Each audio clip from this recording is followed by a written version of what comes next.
उन्हाळ्यात नागरिकांना पिण्याच्या थंड पाण्यासाठी सध्या वणवण लक्षात घेता मार्गावरील प्रवाशांना थंड पिण्याचे पाणी उपलब्ध करण्यासाठी सावली येथील नगरसेवक तथा गटनेता सतीश बोम्मावार यांनी पुढाकार घेत थंड पाण्याची पाणपोई चंद्रपूर गडचिरोली मुख्य मार्गावरील डॉक्टर बाबासाहेब आंबेडकर चौकात त्यांच्या जनसंपर्क कार्यालयाच्या बाजूला दिनांक 1 मे महाराष्ट्र दिनापासून सुरुवात केली।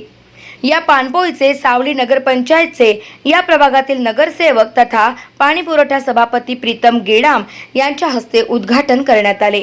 यावेळी नगरसेवक तथा गटनेता तथा भाजपा तालुका महामंत्री सतीश बोम्मावार, माजी नगरसेवक चंद्रकांत संतोषवार, युवा नेता गौरव संतोषवार, युवा नेता निखिल सुरमवार, वंचित बहुजन आघाडीचे शहराध्यक्ष रोशन बोरकर, भाजपा सावली शहराध्यक्ष आशिष कारलेकर, महेंद्र थोरात यावेळी अनेकांनी नगरसेवक सतीश बोम्मावार यांच्या पाणपोईच्या कार्याला शुभेच्छा दिल्या। गावमजा न्यूज करिता प्रवीण झोडे, सावली, चंद्रपूर।